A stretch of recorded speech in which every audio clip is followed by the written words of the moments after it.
चलिए इसके बाद नंबर 2 है, दूसरा है, इसमें दूसरा एग्जांपल लेते हैं एप्लीकेशन में। कि इसका दूसरा एग्जांपल एक रूप में मैं ले रहा हूँ कि इसमें आपका है hexa aqua vanadate vanadium plus 3 plus ion, ठीक है, प्लस 3 आयन। तो इसमें भी क्या करेंगे, आपको इसका भी वैसे निकालना है ऑक्सीडेशन स्टेट। आपका वेनेडियम में 3 हो जाएगा, तो वेनेडियम का वैलेंसी इलेक्ट्रॉन होता है 4s2 3d3 होती है, ठीक है। इसमें आपको तीन इसका इसमें इसका कितना निकालना है आपको, +3 ऑक्सीडेशन स्टेट है, तो वेनेडियम का +3 में कितना हो जाएगा 4s0 3d2 हो जाएगा। अब हमारे पास कौन सी इलेक्ट्रॉन आ गया डी ऑर्बिटल्स में, 2d। तो अब यहाँ पे आप d2 का यहाँ पे इलेक्ट्रॉन फील्ड करा दीजिए इस तरह से, ठीक है। तो 1 2 3 4 5 हो गया, ये आपका 0 1 इलेक्ट्रॉन्स 2 इलेक्ट्रॉन्स, ठीक है, +2 +1, ये -1 है, ये आपका -2, ठीक। फिर से हम ऐसे करना, आपको एल की वैल्यू निकालना है। तो एल को यहाँ पे कितना हो गया 3 हो गया, ठीक है। तो यहाँ पे क्या हो गया आपका ए, स्पिन पे निकालोगे तो आपको प्लस हाफ कितना हो गया इसका 1 हो गया, प्लस हाफ और प्लस हाफ कितना हो गया इसका वैल्यू 1 हो गया, ठीक। इसके बाद एम की वैल्यू निकालोगे तो एम की वैल्यू निकालने के लिए क्या करना पड़ेगा आपको, एम की वैल्यू के लिए निकालने के लिए 2s+1 इक्वल कितना हो गया आपका यहाँ पे 2 × 1 + 1 इक्वल हो गया आपका 3। तो इसलिए इसका जो वैल्यूबल मिला वो आपका कितना हो गया आपका F3 वैल्यू, ठीक है। अब हमको पहले से पता है कि F3 वैल्यू जो होती है वो इलेक्ट्रॉनिक ट्रांजिशन स्टेट में ग्राउंड स्टेट टर्म्स क्या बनाता है आपका, 3 तरह का शो करता है। एक बनाता है आपका A1G प्लस T1G, और प्लस क्या बनाता है आपका ये T2G प्रिपेयर करता है। तो इसके थ्रू को क्या करना पड़ेगा, इसको स्प्लिटिंग करना पड़ेगा, ठीक है। तो अब जब इसको आप ऑर्गन डायग्राम शो करेंगे तो ऑर्गन डायग्राम्स का प्रिपरेशन जो होती है वो इस तरह से प्रिपेयर होती है, देख लीजिए। ऑर्गन डायग्राम प्रिपेयर होगा वो हमारा, एक तो आपका F पॉइंट है ना, दिस पॉइंट दिस, ठीक, और यहाँ पे 3 ऑर्बिटल्स, ठीक, और यहाँ पे आपको हो जाएगा एक p ऑर्बिटल्स। ये होता है आपका 3p ऑर्बिटल्स, ये होता है आपका 3f ऑर्बिटल। 3p ऑर्बिटल्स क्यों हुआ, क्योंकि हमको पहले पता है कि p का भी क्या होता है आपका, p ऑर्बिटल्स का होता है आपका T1G होती है ना। तो T1G A1 F में कितना हो आपका A1 T1 और आपका T2, तो दोनों तीनों आता है, तो इसमें भी आपको T1G P है, तो इसको क्या लेना पड़ेगा, तीनों को लेना पड़ेगा, ठीक है। तो इसलिए आपको क्या करना पड़ता है, P को भी लेना पड़ेगा और F को भी लेना पड़ेगा। तो इस कंडीशन में सबसे पहले फर्स्ट जो होता है ग्राउंड लेवल में ये 3T1G, फिर उसके बाद 3T2G होती है, फिर उसके बाद 3T1G P का, और उसके बाद क्या जाएगा 3A1G। ये जो 3 लिखा हूँ मैं यहाँ पे, वो 3 जो हमारा किसको इंडिकेट करता है, multiplicity of this term symbol, ठीक है। F को क्या करता है, ये वैल्यू को क्या करता है, ये इंडिकेट करता है।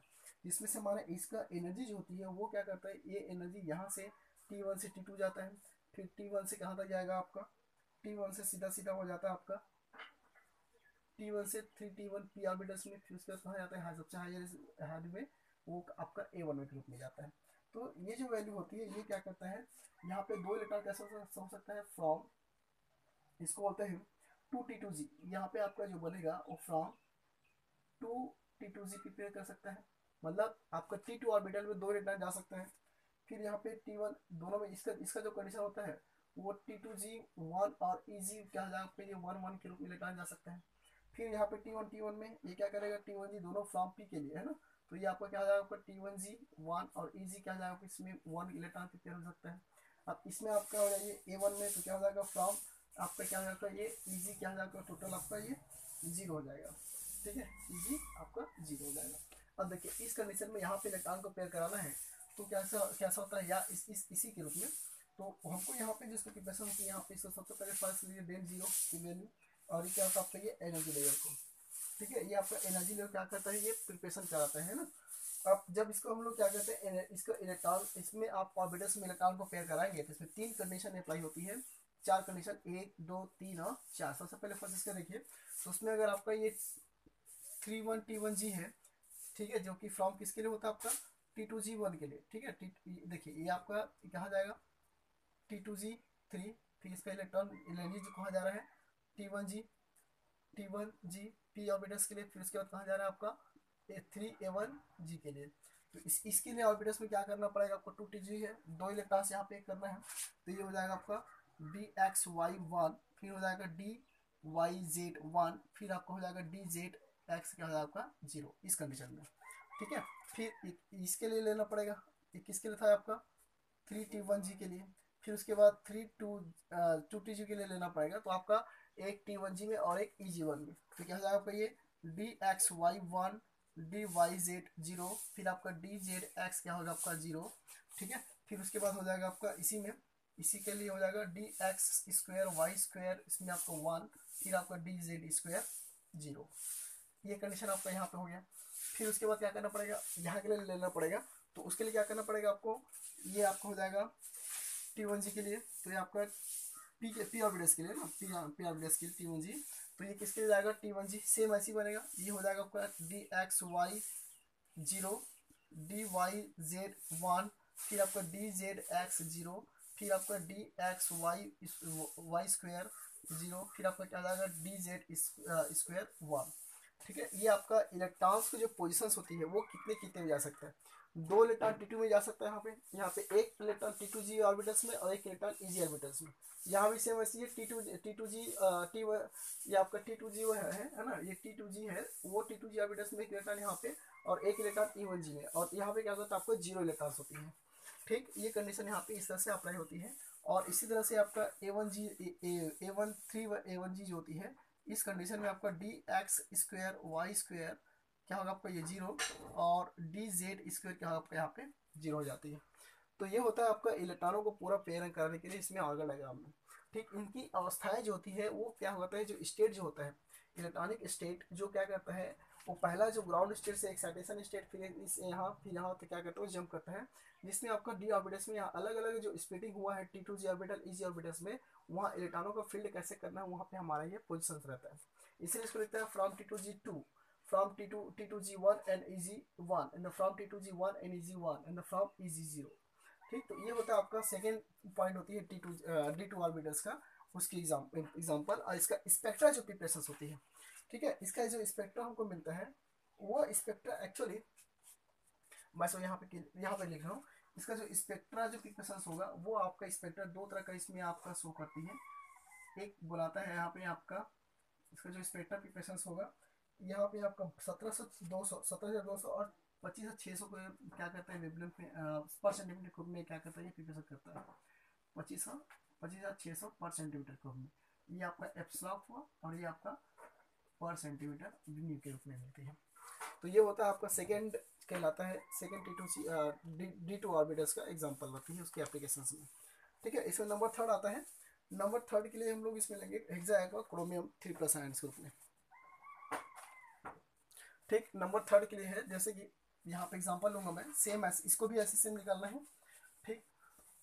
जितना भी आपका इस तरह से कोई भी एग्जांपल देता है तो एग्जांपल सबसे पहले फर्स्ट उसमें आपको ऑक्सीजन स्टेट निकालना है। ऑक्सीजन स्टेट निकालने के बाद आपको इलेक्ट्रॉन पेयर कराना है, और इलेक्ट्रॉन पेयरिंग करने के बाद जो ऑर्बिटल्स डी ऑर्बिटल्स में जितने इलेक्ट्रॉन आएगा वो आपका नंबर ऑफ डी ऑर्बिटल्स होगा, ठीक है। जैसे कि इसमें मैंने बात कर रहा हूँ नंबर थर्ड के लिए यहाँ पे आपका नंबर थर्ड है हेक्सा एक्वा, ये आपका होता है हेक्सा एक्वा क्रोमेट 3+ आयन, ठीक है। हेक्सा एक्वा आपका यहाँ पे 3+ आयन, यहाँ पे ऑक्सीडेशन स्टेट कितना हो गया 3 हो गया। क्रोमियम का यहाँ पे कितना होता है 4s2 और ये होता है 3d4 होता है, ठीक। अब यहाँ पे क्या करेंगे, इसका प्लस चार्ज इसमें आपका कितना आपका ऑक्सीडेशन हो गया, प्लस चार्ज 3 हो गया है ना। तो क्या हो जाएगा आपका 4s0 और 3d कितना हो गया 3। तो आपका डी ऑर्बिटल्स कितना हो गया आपका ये 3d ऑर्बिटल्स, ये हो गया आपका 3d ऑर्बिटल्स। तो उस कंडीशन में यहाँ पे इसके इलेक्ट्रॉन पेयर कराएंगे आप 1 2 3 4 1 5, यहाँ पे 0 1 2, ये आपका हो गया 3, ठीक है। 3 इलेक्ट्रॉन्स हो गया, ये इसका वैल्यू बोल दे दीजिए +2 +1 -1, ये आपका -2 हो गया, ठीक है। आप फिर एल की वैल्यू निकालोगे तो एल की वैल्यू निकालने के लिए आपको फिर या तो 0 वैल्यू है ना, तो क्या निकाल जाएगा 3, मतलब यहाँ पे आपका एफ। स्पिन निकालेंगे तो स्पिन के लिए क्या हो जाएगा आपका +हाफ 3 है +हाफ, तो क्या हो जाएगा आपको ये एक सही 1/2, ठीक है। 1 आप ये आपका एक सही 1/2 हो जाती है। अब इसका एम क्यू निकालोगे तो एम क्यू निकालने के लिए क्या करना पड़ेगा आपको, सीधी बात है, यहाँ पे एम क्यू निकालने के लिए क्या करना पड़ेगा, इसका फॉर्मूला लिख डाल दीजिए 2s + 1 इक्वल कितना हो जाएगा आपका, ये हो जाएगा 2 × 1 × ये 2 + 1 इक्वल कितना आपका ये 4 होगा, ठीक है। अब इस कंडीशन में देखिए कि अब ये तो इसका वैल्यूबल 4 हो गया है ना। अब यहाँ पे क्या करते हैं कि इसका जो नंबर हुआ है ना, मतलब यहाँ पे एफ हुआ, इसका एम का वैल्यू कितना मिला आपका, ये 4 हो गया। ठीक, अब यहाँ पे फिर क्या करेंगे, सेम चीजें हैं। यहाँ पे आपका जो इसका आर्गल डायग्राम प्रिपरेशन करोगे, तो ये आर्गल डायग्राम जो इसका प्रिपरेशन करता है वो आपका इससे प्रिपेयर होगा। ये सबसे पहले फर्स्ट ये आपका एफ ऑर्बिटल्स, ठीक है, एफ ऑर्बिटल प्रिपेयर करेगा, तो जिसमें आपका ये इस तरह से नहीं रहेगा, ये इस तरह से मिलता है, ठीक है, दीज आर। और यहाँ पे आपका पी ऑर्बिटल्स, ये होता है 4f, और ये होता है आपका 4p ऑर्बिटल्स। ठीक, जिसमें से इसका ग्राउंड लेवल, अब देखिए यहाँ पे क्या हो जाएगा आपका 4a10, सॉरी 4a1g, a2g।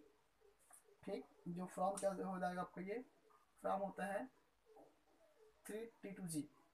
ठीक है, ये होगा आपका t1g, 4t2g, ये होता है आपका 4t2g। ये जो होता है आपका फ्रॉम, यहाँ पे ये होती है आपका t2g 2 और eg 1 इलेक्ट्रॉन्स। ठीक है, और यहाँ पे हो जाएगा आपका 4t1g, इसमें आपका जो जाएगा वो आपका होता है यहाँ पे फ्रॉम t2g1, और आपका यहाँ हो जाएगा eg2, और ये हो जाएगा 4t1g p ऑर्बिटल्स के लिए। इसमें होता है आपका t1 t1 t2g, और eg आपका हो जाता है ये 0 रहेगा यहाँ पे, सॉरी 2 रहेगा, यहाँ भी आपका 2 रहेगा। तो ये होती है यहाँ पे इसका एनर्जी रूप में देखेंगे तो इसका सबसे पहले फर्स्ट ये ग्राउंड स्टेट से यहाँ, फिर यहाँ आपका यहाँ जाता है। ठीक, तो ये आपका डेल जीरो के वैल्यू, फ्री आयंस के वैल्यू, और ये आपका क्या होगा, आपका ये एनर्जी रहता है ये। ठीक है, अब फिर यहाँ पे आप इसको प्रिपरेशन करेंगे तो T2g में 3 इलेक्ट्रॉन्स, मतलब यहाँ पे जो एनर्जी जो जाती है वो कहाँ से जा रहा है, A2 ग्राउंड स्टेट से T2 से T1 से फिर कहाँ जा रहा है आपका T1g में जा रहा है। तो उस कंडीशन में इसका जो वैल्यूबल मिलती है वो आपके क्या हो जाएगा, सबसे पहले फर्स्ट यहाँ पे लिखेंगे 4a2g के लिए आपको लिखेंगे यहाँ पे ये हो जाएगा dxy1 dyz1, फिर उसके बाद क्या हो जाएगा आपका dyz1, फिर उसके बाद होगा dzx के लिए आपका 1। ठीक, फिर दूसरा रहेगा आपका 4t2g के लिए रहेगा 4t2g, इसमें के फॉर्म क्या है आपका t2g 2 और eg1, इसमें आपका dxy1 dyz1 और dzx0, फिर dx2y2 आपका 1 और dz2 क्या है आपका ये 0। ठीक, ये कंडीशन इसमें आती है। फिर उसके बाद इसका जो नंबर 4 है ना T1g के लिए, तो इसमें क्या होता है आपका dxy1, फिर आपका dyz0 dzx0 dx2y2 1। ठीक है, फिर उसके बाद होता है आपका dz2 1। फिर उसके बाद किसके लिए आता है आपका T1g के लिए, तो ये हो जाएगा आपका 4t1g। ठीक है, यहाँ पे क्या होगा आपका dxy1 dyz0, फिर उसके बाद dzx0, फिर उसके बाद आपका dx2y2 1, और फिर क्या होगा आपका dz2 1। तो ये होते हैं इलेक्ट्रॉनों की उसमें ऑर्बिटल्स में कितने इलेक्ट्रॉन्स में पेयरिंग कर सकते हैं। ठीक है, तो इस कंडीशन में हमारा इलेक्ट्रॉनों का जो एनर्जी लेवल होती है वो ग्राउंड स्टेट से एक्साइटेशन स्टेट में कहाँ कहाँ जा रहा है, A2g T2g T1g और T1g। ठीक, तो ये क्या करता है उसको इंडिकेट करता है, और यहाँ पे इलेक्ट्रॉनों की जो पोजीशंस होती है उसको प्रिपेयर करता है कि T2 T3 में 3 इलेक्ट्रॉन्स, यहाँ पे 2 T2 में, एक Eg में, और यहाँ पे T2g में एक, और यहाँ पे Eg में 2, यहाँ पे एक, यहाँ पे 2। तो ये आपका यहाँ पे जो मैंने लिखा हूँ यहाँ पे आपका टोटल यहाँ पे एक्सप्लेन हो गया है। ठीक, उसके बाद इसका जो ग्राफिकल बनता है वो आपका, अगर हम लोग इसका स्पेक्ट्रम में इसको ग्राफ बनाए तो उस कंडीशन में इसका स्पेक्ट्रम जो बनता है वो भी आपके यहाँ पे 3 तरह का टिक शो करता है, इस तरह से बनता है दिशा। ठीक है, तो यहाँ पे ये जो प्रिपेयर हो रही है ना, 3 पिक, दिस दिस, और एक होता है आपका दिस पॉइंट। एक 17,000, 24,000 और 37,000, यहाँ पे आपका जो 17,000 पर सेंटीमीटर के रूप में आता है, ये आपका 24,000 पर सेंटीमीटर, ये आपका 30,000 पर सेंटीमीटर के रूप में आता है भी न्यू पर सेंटीमीटर। ये आपका क्या आता है, ये एप्स लॉक कहलाता है। ठीक है, तो ये होता है आपको अलग डायग्राम किसके रूप में आता है आपका D3 का तीसरा एग्जाम्पल था। ठीक है, फिर चौथा इसका नेक्स्ट वीडियो देखेंगे।